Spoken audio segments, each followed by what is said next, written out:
नबी करीम सल्लल्लाहु अलैहि वसल्लम ने सोने से पहले 3 मरतबा बिस्तर को झाड़ने का हुक्म क्यों दिया। दोस्तों, आज इस वीडियो में हम आपको बताएंगे कि साइंसदानों ने तहकीक की तो नताइज ने सबको दंग कर दिया। ऐसी बात कह दी कि सब बेइख्तियार सुबहान अल्लाह कह उठेंगे। नबी करीम सल्लल्लाहु अलैहि वसल्लम ने सोने से पहले बिस्तर को 3 मरतबा झाड़ने का हुक्म दिया है और साइंसदान ने भी तहकीक की है तो सबको दंग कर दिया है। इस्लाम एक मुकम्मल ज़ाब्ता हयात है जिसमें ज़िंदगी के हर पहलू से मुताल्लिक रहनुमाई मौजूद है और हमारे प्यारे नबी सल्लल्लाहु अलैहि वसल्लम ने आज से 1400 साल कबल जो सुन्नत इख्तियार की थी और उन पर अमल पैरा होने का हुक्म दिया था, आज साइंस भी उन अहकामात को दुरुस्त तस्लीम कर रही है।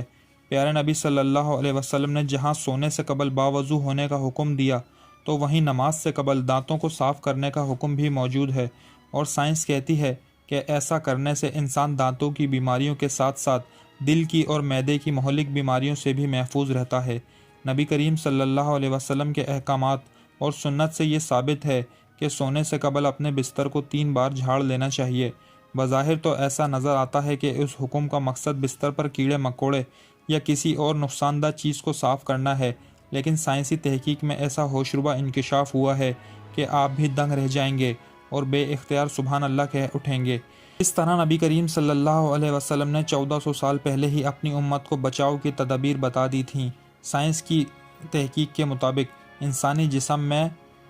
मेटाबॉलिज्म का अमल 24 घंटे जारी रहता है, जिसके बायस हर पल सैकड़ों नए सेल्स बनते और पुराने टूटते हैं। हैरानकुन बात यह है कि सोने के दौरान जिस्म में टूटने वाले सेल्स बिस्तर पर ही गिर जाते हैं, जो इंतहाई छोटे होने के सबब नज़र नहीं आते। अगर बिस्तर को बगैर झाड़े उस पर सोने के लिए लेट जाएं, तो ये मुर्दा सेल जिस्म में दाखिल होकर कई महलिक बीमारियों का सबब बनते हैं और साइंस ने भी ये साबित किया है कि अगर मुर्दा सेलों को साफ़ करने के लिए बिस्तर को कम से कम 3 बार झाड़ना लाजमी होता है और ऐसा करने से ख़तरा टल जाता है। नबी करीम सल्लल्लाहु अलैहि वसल्लम ने सोते हुए दाएं करवट पर लेटने का हुक्म भी दिया है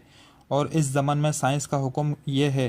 कि ऐसा करने से दिल पर दबाव बहुत कम होता है, जिसके बायस दिल सही और बेहतर तरीके से काम करता है और सोने के दौरान भी पूरे जिस्म को खून की सप्लाई बेहतरीन अंदाज में होती है, जबकि दिल के दौरे के ख़तरात भी कम हो जाते हैं। इसके अलावा दाएं करवट पर सोने से मैदा भी ऊपर की जानिब होता है